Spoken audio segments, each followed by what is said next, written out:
What's going on, guys? It's G-Rocky here, and in today's video I'm going to be giving you my 2026 NBA award predictions. I'll give you my 6th man of the year, MVP, most improved player, and defensive player of the year. I'll give you my a guy that I think will win it, and then I'll also give you guys somebody that I think the other guys will be in the running, or maybe one or two other guys that I think have a chance, maybe like a dark horse or something like that. But let's just get straight into it. So in the first guy that I have up is for 6th man of the year, and it's Jordan Clarkson, who, honestly, I think that he'll have a big role in the Knicks. And I think that, he's always been a really high volume scorer, but he just hasn't been on a good team. So I feel like he's going to be on a good team. He's going to be playing his hardest. Last time he was on a good team, he won a championship with the Lakers. So, I mean, he really just been on the Jazz for a really long time. And, they haven't really done anything to, help him out or anything like that. So I feel like him being on a good team like that, he should still be able to get a good volume of shots up. I think he'll be definitely more efficient. And yeah, I think he'll probably he'll be shooting something like 45% from the field, probably shooting 37, maybe 38% from three on, decent volumes. So I think he'll have no problem giving you 15 to maybe 17 points off the bench. And I think that, yeah, that big microwave scoring off the bench will be a good give him a really good chance to be able to get the 6th man of the year. I just think that he'll have a decent role, and if at any point, Brunson goes down, he'll probably be the guy that comes up. I think him and McBride, and really him and McBride are the best guys that are gonna probably come in and replace Brunson if he were to get injured. But I think that he should definitely play off the bench, and I think he's a microwave scorer. That's what he does. He's made for this kind of award, and I think that he should definitely have a really good chance. I also would say Payton Pritchard, he could maybe, get it again. I think that the best guys for 6th man of the year are the microwave scoring guards off the bench, like Malik Monk, those kind of guys. I think will always have a good chance to do this. But yeah, I think that if he doesn't start, if they start Anthony Simons and Derek White or whatever at the guards, but I think that, yeah, I think Payton Pritchard definitely will have a really good chance to also win that award. For MVP, probably not going to come as any surprise to anybody, but I think it's going to be Nikola Jokic. I think that he'll top Shea. I think this year was a really close race, but I think that they really cared about, standings and stuff like that. But I think this year, I think that the Nuggets will probably be the 2 seed, if not the 3 seed. So I think that he's already going to have that advantage of, being a higher seed than he was last year. And I just think that, all the moves that they made this year to just make it way more competent around him, I think that he'll have, his on-off numbers won't be as bad, but I think that, won't be as bad, which is basically good for him because, it's when he comes off the court, it's really a big drop-off. But I think that the talent around him is going to make the team just play a lot better, have a better record, and I think that overall, it'll show that, it's more competent around him, and I think that he'll be getting, more assists, and I think that but Michael Porter Jr. also being gone, that takes out a little bit of rebounding, so he might even get more rebounds. And I just think that it just opens the floor up to just move the ball around a lot more with Cam Johnson and with the other bench players. So I think he'll always be playing with competent people around him. So it'll be easier to get assists and stuff like that. And yeah, I just think that he's going to be on a higher seed team than he was last year. So I think, I think he'll probably be able to win his 4th MVP, which would be amazing. I think that might cement him as maybe top 15, top 10 level player. I think he just needs to see it, maybe win one more chip, and then I think that he could definitely be cemented in that. But I think 2 is obviously got to be Shea. Shea's just that type of player where he's gonna have the points, he's gonna be on the top seeding, and he's gonna have the numbers that are gonna be good because there's not a lot of competent ball handlers around him. So I think that he's gonna have good on-off numbers no matter what. He's playing on a good quality team, and there's gonna be a good defense around him, good offensive and defensive rating. So I think that he has a lot in his favor, to be honest. But I just think that Jokic, they got the voters fatigue, so last year they didn't vote him in, but I think this year they'll probably make it up and give it to him. Next, I got the most improved player. I got Andrew Nembhard, Amen Thompson, and Alperen Sengun.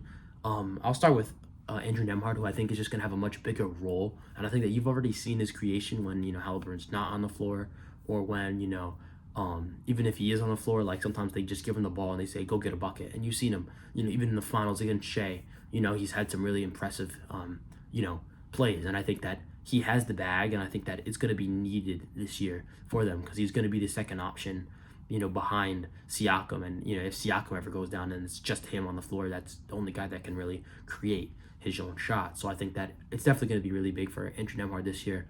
He'll have the ball in his hands a lot more chances to create, a lot more chances, to score. And I think that he's a really good candidate for most improved player.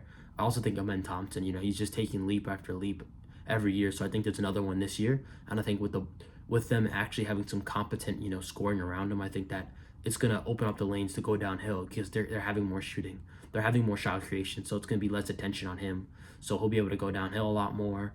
I think that, he can also, with KD, is a really good shooter, and Dorian Finney-Smith, so he'll be able to get more assists. And yeah, I think it's just going to be a lot less crowded with, taking out two or three non-spacers that they, gave up in the trade to get KD. So I think that it's definitely going to be a lot more competency around him, and I think that it's going to be really open for Amen Thompson to really just get downhill and to really do what he does best. And, he'll be able to get a lot more assists, and I think that it's just way better of a team. They're going to be probably top 3 seed. So yeah, I think that it's really good for him. And then I think Şengün as well. I think Şengün will get a lot more assists. I think that overall, defensively, I think that he's continued to improve. So I think he'll get another jump defensively and be able to be maybe a plus defender this year. I think last year he was passable, maybe average, but I think he can become a plus defender this year if he continues to grow and to develop. And I also think that maybe he'll get a little bit more of an outside shot and become a little bit of a stretch big. I think more shooters around him, learning from one of the better stretch, bigs in the league in Kevin Durant. And I think that just the size and everything around him, with the size, the defense, I think the shooting, it'll just, help him to have a better team around him. And I think that it'll help to just really get a better, place for him where he can play with another big, or he can also, not. So I think a lot of versatility, and just, I think that they're going to, like I said, be a top 3 seed no matter what in the West. So I think that in a hard West like that, I think that'll go a long way. So I think it'll definitely be either one of those 2 Rockets or Andrew Nembhard. And then for Defensive Player of the Year, obviously I think I got Victor Wembanyama. I mean, nobody's going to say that that's a bad choice. He's always, going to be there. He just gets 4 blocks a game, just, insane highlight plays and everything. And, he led that Spurs team to have a decent defense when he was on the court, a really good defense, even though there's not much around him. And this year, I think they just got better, better defensively, better offensively. And I think just they should be a top 8 seed, hopefully. So I think that if they have a top 8 seed, maybe top 6 seed, hopefully then they can, have a really good defense around him, much improved from last year with the development and just guys that they added. I think that it'll definitely help Wemby. I also think they added Luke Cornett, so even when he's off the court, the defensive rating will still be solid, so it won't bring it down so much for him. So I think, with just how good of a defensive player he is, and then them adding some defensive talent, I think I think that he should definitely be the Defensive Player of the Year. And then last but not least, I got a little dark horse here, OG Anunoby. I think that the Knicks defense will be much improved because they're getting a lot more coherent. I mean, if you could see a lot of times throughout the games, you'd see, miscommunications between him and Cat, or between Josh Hart and Cat, whatever it is. Just a lot of miscommunications. And, OG, Bridges, and Hart are supposed to be this, these 3 guys, this tandem of great defensive wings who are supposed to, just come through, be stopping everything, steals, blocks, moving around like crazy, right? But I think that Josh Hart was kind of hampered by that knee injury that he was, dealing with the whole year. And I think Cat is going to understand. And Mike Brown has had a great defense and a great offense. So I think he'll have really good schemes for them to be able to utilize Cat the best that he can be. And I think the defense will be much improved with just the coherence and just, overall everyone becoming healthy and just playing it together another year together. So I think that OG is a nice dark horse, it'll be a fun type of thing. And Evan Mobley surely will be in the mix. He won this year, but I don't think he'll win 2 years in a row. But yeah, I think Evan Mobley could definitely be in the mix. Dyson Daniels, always, some good options. I just don't think a guard's going to win it. So I think it's got to be a wing or a big. So I think that's why it's going to be Wemby or OG. So yeah, just remember to like, comment, share, and subscribe. And yeah, I'll see you on the next video. Hope you guys enjoyed this.